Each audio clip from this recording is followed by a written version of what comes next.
Wildfires in the U.S. state of Washington have destroyed hundreds of homes and have forced 60,000 people to evacuate. Now take a look at this. This is body cam footage showing firefighters battling flames in Spokane, the second largest city in the state, racing through people's homes and back gardens. Now, by Monday morning, the fires around Spokane had burned about 32 square kilometers, roughly 12.5 square miles. U.S. Senator Maria Cantwell said these wildfires had caused one of the biggest damages in the state's history. Let's take a listen. We know there are hundreds of homes that have been destroyed. We know that we need continued help and support from everybody, from weather forecasters to people just helping families know what's going to happen next.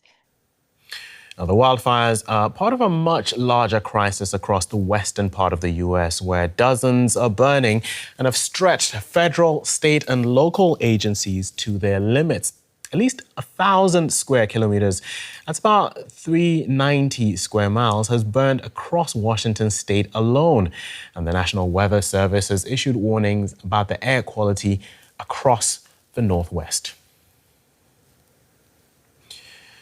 Let's bring in Lindon Pronto, a senior fire management expert who also used to work as a firefighter, and his career began as a federal wildland firefighter in California. Good to have you with us, Lindon. Now, at least 1,000 square kilometers of land, as we mentioned, has burned across Washington state. What are your thoughts seeing these fires destroying so much land and so many homes? Yeah, so I think we're used to larger fires in some of these part of the state. So it's not just Washington, it's particularly Oregon as well. And there, the fires tend to get extremely large. They're wind driven and grass, sagebrush, light fuel types. So size isn't always an indication. Often the fires can be small but very destructive, and that's what we've seen, unfortunately, in Spokane. And one of the things that strikes me is the lack of resources. They're stretched so thin with all these simultaneous fires going on. Are these fires more intense than in the past? I think it's fair to say so. I think that the climatic conditions have compounded the droughts that we see, the cycles of droughts, the unpredictability of precipitation, which can lead also to growth patterns of these fine fuels. These kind of overlap and converge in different ways that can influence fire behavior. The lack of broad scale burning across the landscape to achieve more, more fire resilient space through lessening the fuel load. These are areas which have been incredibly difficult to invest in and execute at scale. And so for this, the last century, we've come to terms with much larger, much less controllable, and under changing climatic conditions that become more favorable for fire and less favorable for us to contain them. So when you're faced with these kinds of scenarios, what does it actually take to tackle the situation?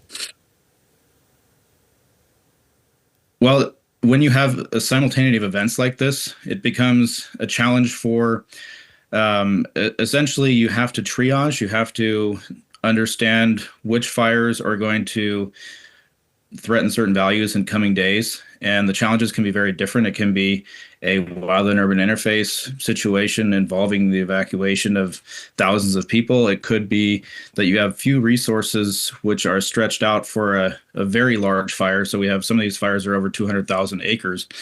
And these are affecting ranches. There's lots of livestock involved.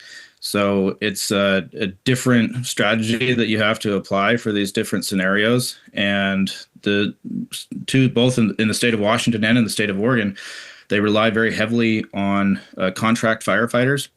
And so you also have a bit of a lag time because many of the contract firefighters, they need to be called in from whatever they're doing in their normal day jobs.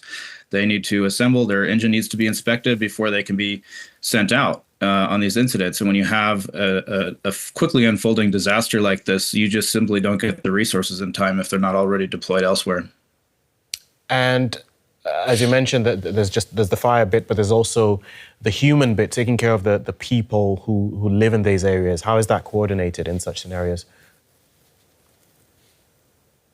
Yeah, so I think with the disastrous seasons we've been seeing, the awareness of people has gone up. And with that, there has been more activities in terms of Firewise communities, fire protection associations, different types of community groups, which have been working also, not during the disaster, but ahead of time to help people prepare for whether, understanding what they need to have in a go bag, or helping people understand how their homes need to be fire hardened. And one of the challenges that we see is in this context, it seems that there are more of these activities happening in the rural spaces because people kind of expect it there. And unfortunately, it seems that some people may have been caught off guard with this impacting, an urban area and having an urban conflagration, which has, the priorities then shift also for the suppression personnel from actual containment of the fire to just helping get people out and evacuate and clearing the area. You've spoken about the way communities sort of work together and help each other even in the off season. But on a sort of grander scale, if this drought pattern were to continue, would such cities like Spokane have to rethink how and where they build to manage the risk better? Indeed. And we have this wildfire challenge creeping ever more northward, and the communities and cities and towns which have been less frequently impacted by events like this. I mean, 2024, they had a very bad fire season. So it is, certainly within recent memory of having catastrophic fires in the region. But it is not an overnight challenge or an overnight solution. And that's what it really comes down to is, yes, this longer term planning, understanding, to rethink the planning, the building of homes in these fire prone areas and wildland urban interface, having the subsidy programs in place for people to actually fire harden their homes. This can incur incredible cost to take a house that's in some cases quite old and to retrofit it with new building materials which are more fireproof. And oftentimes individual families can't foot the bill for that. And so there needs to be a lot of effort across many different spectrums across society to make a community more fire resilient. And some of these states have different levels of fire intensity at different times. I'm just wondering if there are ways that, I guess, whether it's state or interstate or even federal level coordination can be improved so that these different needs can be met appropriately when these fires break out. Well, in essence, this system is in place, and we have right now across the U.S., over 200 large incidents, which many of them are being managed by incident management teams, or in this case, like the fires, there's 3 fires around Spokane, which are being managed by one team. And so these teams can come from different places. They're based across different regions in the United States.